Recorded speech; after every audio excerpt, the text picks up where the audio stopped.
ভয়াবহ বন্যায় ফেনীর বিভিন্ন সড়ক ভেঙে গেছে, বন্ধ রয়েছে যান চলাচল, অনেক স্থানে নদীতে বিলীন হয়ে গেছে সড়ক। সবচেয়ে বেশি ক্ষতিগ্রস্ত হয়েছে গ্রামীণ সড়কগুলো। স্থানীয়দের দাবি দ্রুত এই সড়কগুলো মেরামত করে যান চলাচল স্বাভাবিক করার। বিস্তারিত জানাচ্ছেন নুরুজ্জামান সুমন। ভয়াবহ বন্যা ফেনীতে সড়ক ব্যবস্থা একেবারে ভেঙে পড়েছে। ফেনী এই সদর উপজেলা সহ 6টি উপজেলা বিভিন্ন সড়ক ব্যাপকভাবে ক্ষতিগ্রস্ত হয়েছে। এই যে বিশেষ করে যে ফেনীর বিভিন্ন নদী ঘেঁষা যে সকল সড়ক রয়েছে, এসব সড়কের বেশিরভাগ অংশ ভেঙে নদীতে বিলীন হয়ে গেছে।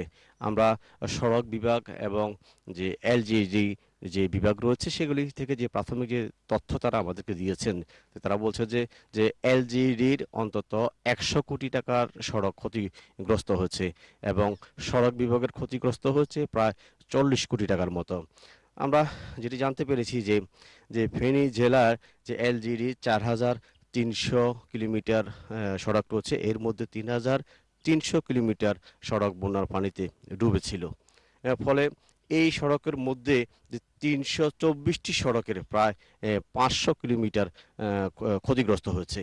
এর মধ্যে ফেনী সদরে 90 কিলোমিটার, দাগনভূঞা 90, সোনাগাজী 95, পরশুরামে 85, ফুলগাজী 70 এবং ছাগলনাইয়া 70 কিলোমিটার সড়ক ভেঙে গেছে।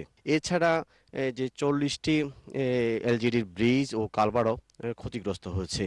যে নির্বাহী প্রকৌশলী জানিয়েছেন যে দীর্ঘমেয়াদী যে কাজগুলো হবে সেগুলি 1.5 থেকে 2 বছর, এবং যে জরুরি ভিত্তিতে যে মেরামতগুলি করা দরকার সেগুলি তারা 2 মাসের মধ্যে করতে পারবেন বলে প্রাথমিকভাবে একটি ধারণা করছেন। এই যে এই সড়কগুলো যদি এখন যদি মেরামতের যদি সঠিক যদি উদ্যোগ যদি দ্রুত সময়ের মধ্যে যদি না নেওয়া হয়, তাহলে মানুষ কিন্তু আরও ভোগান্তির মধ্যে পড়বে।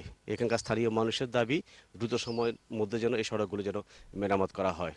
আর সর্বোপরি এখনকার বন্যার পরিস্থিতি বলতে যে ফেনী দাগনভূঞা কিছু অংশ পানি রয়েছে, আর 5টি উপজেলায় পানি নেমে গেছে। আশ্রয়কেন্দ্রে এখনও 5,000 মানুষ অবস্থান করছে বলে জেলা প্রশাসনের পক্ষ থেকে বলা হয়েছে। আর বন্যায় এখন পর্যন্ত মারা গেছে 28 জনের লোক মারা গেছে বলে আমরা নিশ্চিত হয়েছি।